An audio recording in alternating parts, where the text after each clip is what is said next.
We've been talking a lot about how to unwrap cylindrical shapes in our bear model. The legs, the head, the body, but what about the more cubic shapes like the feet or the paws in our little bear?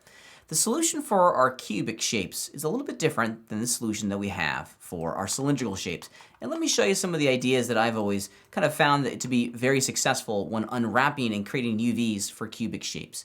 The first thing that we need to do is figure out where we want the seams to be.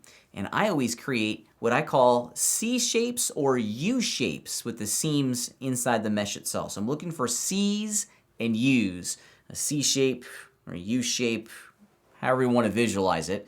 But we need to highlight some edges. And I'm going to grab these guys in here. This is going to be my little upside down C shape. So this is where we're going to have a seam. Now I think if I look, I don't want to have a seam up here at the top. And I'm just using the 3D cut and sew tool. But maybe I want to have the seam be over here. There we go. So I try to find the caps first. The caps of either side is going to be a U or a C, 3 out of the 4 sides of the cubic face with an edge, with a seam, excuse me. Now what this creates, in my imagination, is these are kind of like hinges.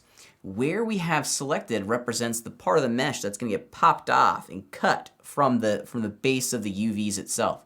So this unselected edge here in the top, that's going to act as a hinge, okay? So if you imagine all of these polygons in here are going to be cut from the bottom of the sole and they're going to hinge upward. So the unselected edge face of that front surface is going to act like a hinge. Now we need to have 2 of these similar shapes in order for us to get unwrapped correctly. So I always do the caps first. So here's one side. I'm going to do the exact same thing on the back. And I'm going to try my best to get it to match as closely as I can. So we have, there we go, the seams at the bottom. And then it goes up towards the top and up towards the top. Now, one of the cool things I like working with the 3D cut and sew tools is that it visualizes your seams and your islands almost instantly, which is pretty cool. Because I went all the way up to another boundary seam, it would create this new heel seam as its own island, which is not what I want. The end goal here, in my opinion, is one island for the entire foot. Okay, I like that. So I can't have my edge seam go all the way up to the boundary of another one. So I'm just going to delete that, have this go down, maybe just 2 rows. There we go, something like that. Again, this shape in here is going to act like a hinge, and it's going to go upwards. All right, so with that said, we now need to do the long sides of our cubic forms. We do the front and the back, now we need to do the sides. Now, we have to figure out a way to connect these 2 C and J structures. Here's the U shape here on the back. We have another U shape here in the front. We need to connect both of those edge structures with another seam.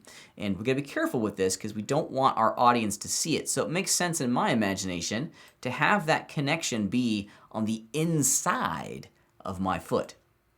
So again, I'm just going to hold down the left mouse key and drag, and that's a good thing to go, or a good place to go. All right, I'm pretty happy with that. Let's go back into our editor, our UV editor, and start looking at how the unwrap or the unwrap modifier is going to use those new seams to get what we're after. Let's go back into the selection tool. I'm going to change my selection state to UV island. That way I can very quickly grab that guy.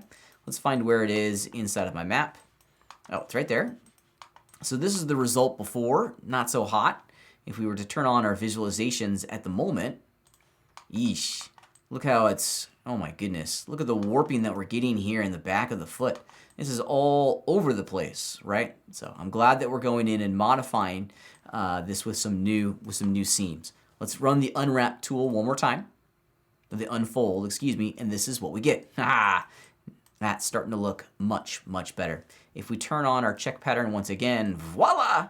Oh my goodness. The distortions are not gone, but they're certainly a whole lot better. You're never, ever, ever going to resolve all of the distortions. That's by design. That's going to happen, right? But we can reduce their impact on the final model itself. And I'm pretty pleased with that. Now, one thing that I would experiment with is maybe experimenting around with the size of these seams here on the back of the heel. Do I need them? Well, That's worthy of an experiment. Just unmark them with the 3D cut and sew tool, unwrap and unfold that part of the model once again, and we're up and running. It's very fast and very easy to get answers to some of these questions using the unwrapping tools inside of Maya.